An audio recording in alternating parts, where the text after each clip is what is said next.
A little background on it. I've been a follower of Sam Evans. He ran consulting.com. He was Ah, a leader in the online course space for many, many years. yeah. And he basically said these people running these online businesses, coaches, courses, consultants, they would use multiple different tools. They'd have a Facebook group, they'd have a payment processor, they'd have an LMS to deliver the content. And they were trying to weave all these together, probably with some Zapier mixed in Right. to run a business. And he was like, this is a mess. I'm sure there's a better way. So he started School as a platform to be one single simple solution to run a service like this, take payments and put it all in one place. So that's kind of the background on School. hmm Um, and I've been following him for several years. So then when I saw School come out, I was working at Simplicity Ops, and I was like, man, this is Welcome to AFO Wealth Management Forward, a podcast powered by Arrowroot Family Office that's at the intersection of accounting, wealth management, behavioral finance, technology, and entrepreneurship. We help accounting firms and financial advisors grow their practice by going beyond the numbers as we learn from industry leaders and subject matter experts to discover the secret to their success. A podcast that highlights everything from the transformative power of AI to embracing the human-first approach of behavioral finance to help you understand the psychological and emotional relationships to money and meaning. Here is your host, Rory Henry, director at Arrowroot Family Office and author of Holistic Guide to Wealth Management. All right. Hello, everybody. I am joined by another phenomenal guest. He is the co-founder of Pro Advisor Suite, which is a community of advisors that are helping advance the tools and services that are offered to clients in the wealth tech space. He specializes in advisor tech consulting, marketing strategies, as well as AI. So without further ado, let me introduce our community builder himself, Joe Moss. Joe, welcome to the show. Thanks, Roy. I'm glad to be here. Yes, buddy. I've been following your work. I get your email drip campaigns. So you are top of mind when it comes to marketing. So I wanted to have you on the show today, really to talk about community building. So before we kind of get into the nuts and bolts here, why don't you give our audience a brief background on yourself and what led you to this role at Pro Advisor Suite? For sure. Yeah, so I actually haven't been in the industry too long. It's been about 5 years. Who would know with all the stuff you're doing, Joe? I Meteoric know. rise. I spent a few years as a paraplanner, CSA, various different roles, but then ended up actually in CRM consulting at Simplicity Ops. So I spent a couple of years there, and that's kind of where I started the first community in this space, RA operators.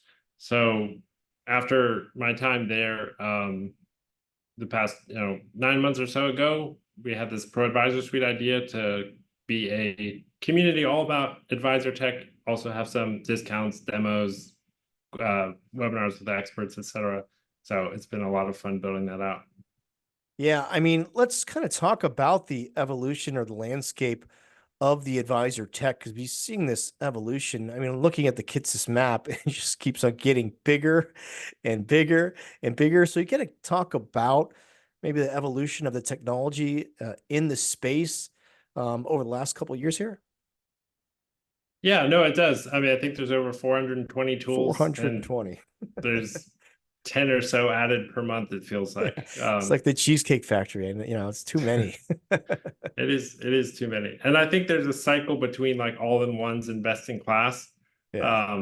So people feel like it's getting out of control and they want one solution, then they get fed up with their one solution, they start looking for better solutions. So we've kind of got this cycle going on, I feel like. Yeah. But I think the exciting thing now is the influx of AI specific tools. Yeah. I think just in the past couple of weeks, a whole bunch of stuff has come out. Google's presentation, ChatGPT's presentation, OpenAI, I guess, Yeah. just about the capabilities that AI is starting to have. So I'm super interested about, I don't consider myself like an AI expert, but I'm very interested in like gathering all the data, all the tools, categorizing them and organizing them, I guess, for advisors to be easier to digest.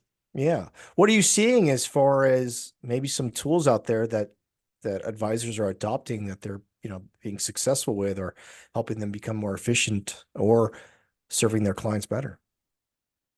I've run some polls on this. I think the top two categories that are first to be adopted would be like a meeting bot. So Yeah. transcribe, summarize, action items, sync to the CRM, that kind of thing. And then the second one is like marketing content generation. So there's several tools now that have like the regulations in the background. So they create marketing content that's compliant and getting better and better at sounding not so robotic. Yeah. I mean, if I see the word delve, I immediately know it's written by ChatGPT and AI. Yep. Revolutionize is another common Yeah. one. Transformative. Yeah. I Yep, mean, exactly. yeah. Great. Now let's go into the community building aspect. You've built a nice little community here for yourself. So I wanted to kind of maybe have you touch on real quickly the importance of building community in this, the digital world we're living in, and then kind of maybe give some how-to steps for our audience members out there. Are you an accountant looking to generate more revenue and secure your future success as automation and artificial intelligence revolutionize the accounting profession? If so, contact us at AFO Wealth Management Forward. We specialize in helping accountants and advisors just like you build a custom brand to pinpoint your optimal clientele, generate highly qualified leads through our data-driven digital marketing, and execute wealth management growth services to bring more value to your firm and your client's life. Our strategic approach to branding, marketing, and wealth management is carefully tailored to attract ideal clients, increase customer retention rates, and cultivate lasting relationships with clients across generations. Visit wealthmanagementforward.com to book your free consultation to find out how you can elevate your practice. Yeah, so I mean, a little background on it. I've been a follower of Sam Evans. He ran consulting.com. He was a leader in the online course space for many, many years. Yeah. And he basically said these people running these online businesses, coaches, courses, consultants, they would use multiple different tools. They'd have a Facebook group, they'd have a payment processor, they'd have an LMS to deliver the content. And they were trying to weave all these together, probably with some Zapier mixed in to run a business. And he was like, this is a mess. I'm sure there's a better way. So he started Skool as a platform to be one single simple solution to run a service like this, take payments and put it all in one place. So that's kind of the background on Skool. Mm-hmm. And I've been following him for several years. So then when I saw Skool come out, I was working at Simplicity Ops and I was like, man, this is a really cool idea. We should start a community for our prospects and clients, basically, to talk about all things like RA operations. Yeah. And there's a concept called group funnel, basically, where you take all your marketing efforts and you funnel them to a free community. And that's just kind of where your prospects can get to know you. And then maybe you have a paid community or a paid offer once they're ready to level up. So I thought this idea was really cool. It's kind of different than other marketing strategies that have been around for a while. So I jumped on it and it worked really well for Simplicity Ops. Yeah, I like it. And then the other thing that I love what you're doing is the leaderboard aspect, which, you get competitive out there. So can you talk about the leaderboard type of marketing that you're doing where you're ranking the LinkedIn profiles, users gained, communities as well? So can you talk about that philosophy behind creating leaderboards? Yeah, so I've been super interested in data for a while. Heavy user of Excel, and then in the past couple of years, really got into being active on LinkedIn, connecting with people, following people, and I think organically over time, I started putting together these lists, like lists of virtual assistants, lists of HR people, headhunters, advisor tech consultants. So I had all these separate lists, and then I started tracking their followers. So I guess this is like how it slowly built into what it is today.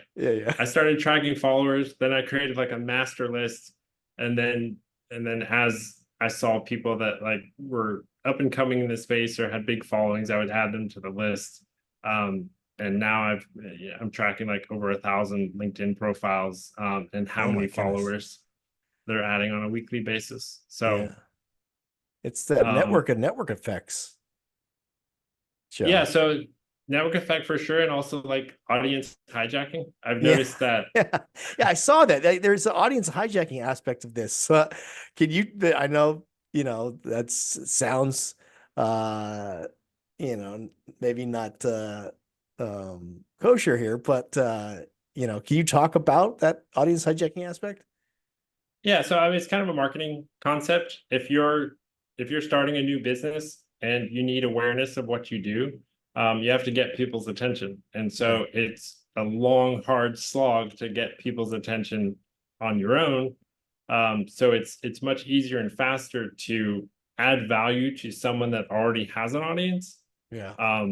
And then you can get the attention of their audience, whether it's like a guest blog post or being on their podcast, or like in the case of what I do, just I think my lists add value in a way. So putting together these lists and then posting about them regularly with the like winners on a weekly basis. Yeah. I think that gets their attention, and we all kind of have fun following along. Yeah. I mean, if you're at the top of the leaderboard there, they're obviously probably providing great content. So you're giving value to your audience there by curating, the best of the content on social media. So, it makes sense there. Let's talk about some other LinkedIn tips, Joe. If you're trying to grow your LinkedIn audience, besides audience hijacking, what are some other best practices to grow your audience? Yeah, it's a great question. So I mean, huge fan of the niche, maybe even the sub niche. Super niche, yeah.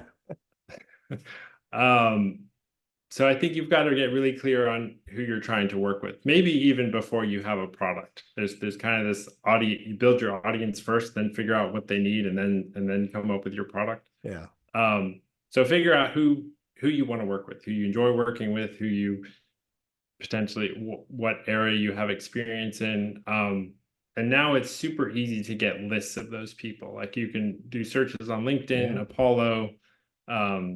There's other paid search capabilities. So like if you want to find 1,000 physical therapists that live in your state or something, those lists are very easy to get. So what I would say is proactively connect with the people that are in your niche. So literally like get a list of all of them and then send like 20 connection requests a day and just work through the list.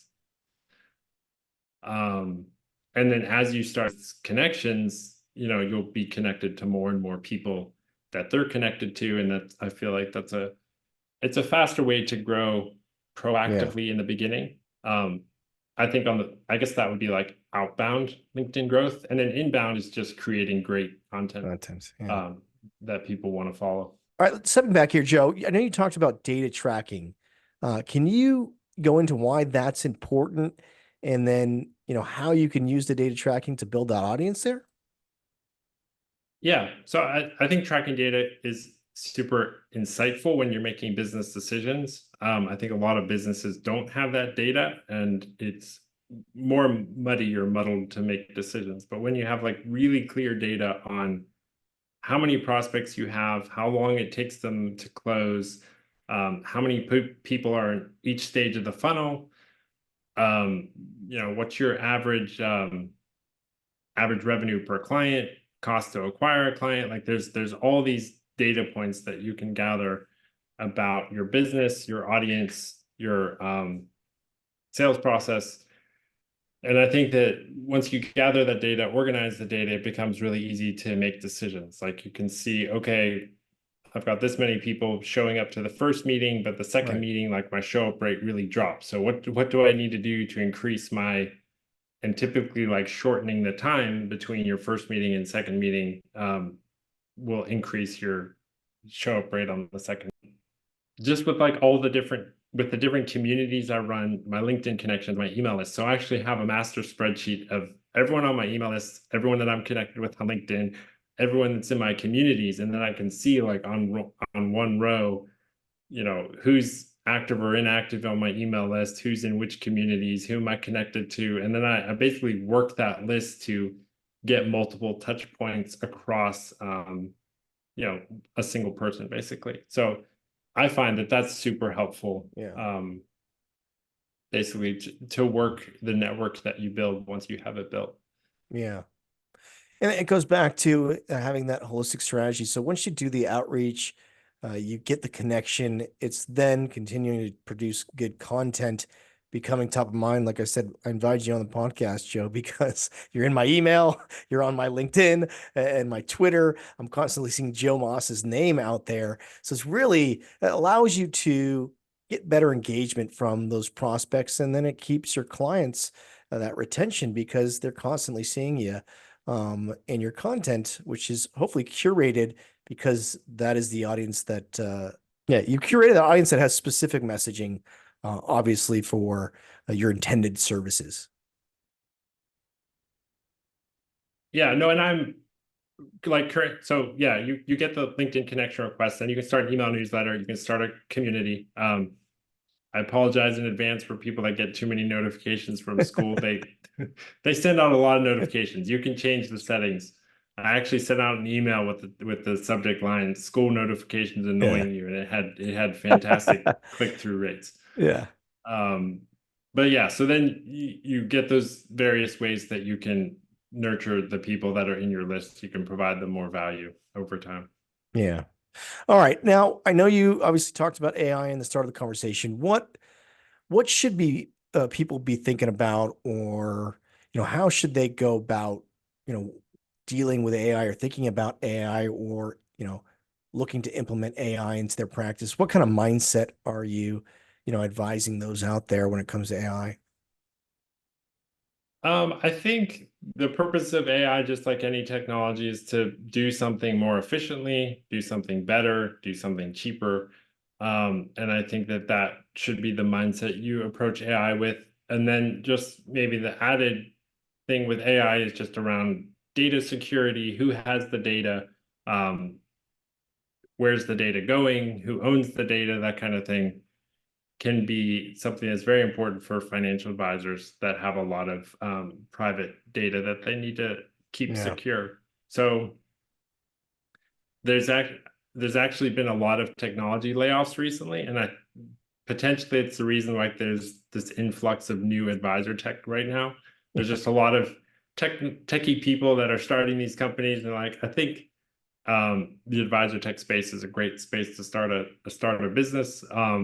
But they may or may not understand the full impact of protecting, private client data or training the AI model on client data. So I think those are some important things to keep in mind as you're looking through the options.